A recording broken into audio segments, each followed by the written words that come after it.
Hello. और आज एक और नई कहानी के साथ शुरुआत मैं वंदना लेकर के आई हूँ। खूबसूरत कहानी खंडहरों का शहर। एक बार बुरी आत्माओं ने भगवान से शिकायत की कि उनके साथ इतना बुरा व्यवहार क्यों किया जाता है।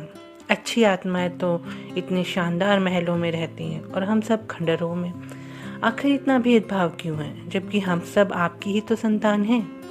भगवान ने उन्हें समझाया, मैंने तो सभी को एक जैसा ही बनाया है, पर तुम ही अपने कर्मों से बुरी आत्माएं बन गई हो। मैं इसमें क्या कर सकता हूँ। पर भगवान के बहुत समझाने पर भी बुरी आत्माएं भेदभाव किए जाने की शिकायत करती ही रही। इस पर भगवान ने कुछ देर सोचा और फिर बोले और सभी अच्छी और बुरी आत्माओं को बुला करके कहा कि बुरी आत्माओं के अनुरोध पर मैंने एक निर्णय लिया है। आज से तुम लोगों को रहने के लिए मैंने जो भी महल या खंडहर दिए हुए हैं वो सब नष्ट हो जाएंगे और अच्छी और बुरी आत्माएं अपने लिए दो अलग अलग शहरों का निर्माण करेंगी।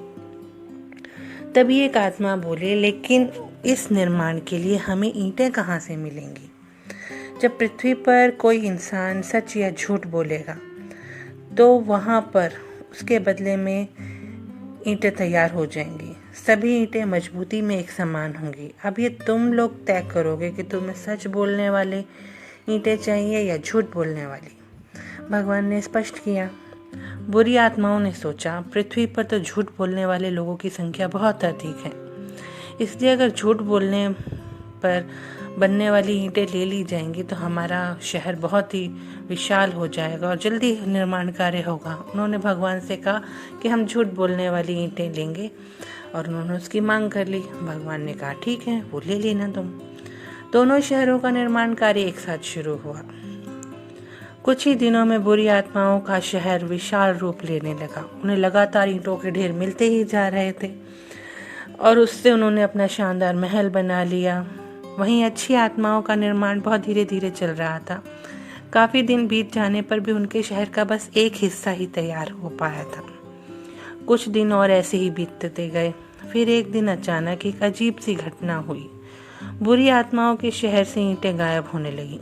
दीवारों से, छतों से, इमारतों से और नींवों से, हर जगह से ईंटें गायब होने लगी और देखते ही देखते वो शहर खंडहरों का रूप लेने लगा।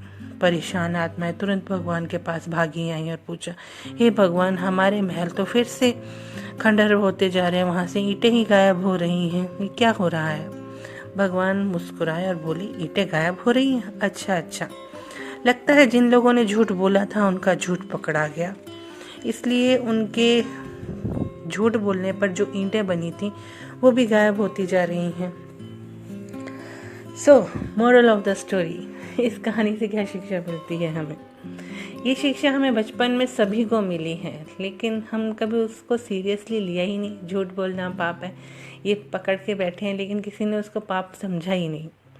झूठ की उम्र छोटी होती है और झूठ के पैर नहीं होते, ये हम सब ने सुना है बहुत अच्छे से, इसलिए जब वो ज़्यादा चल नहीं पाता, आज नहीं तो कल वो झूठ जरूर पकड़ा जाता है। झूठ और बेईमानी के रास्ते पर चलकर सफलता पाना बहुत ही इजी है, पर आखिर में वो सफलता भी एक दिन असफलता में ही बदल जाती है। और इसी तरह से झूठ और बेईमानी पर बने हुए रिश्ते भी सिर्फ कुछ दिन ही चल पाते हैं और आखिर में उनका अंजाम उनके टूटने पर ही आता है।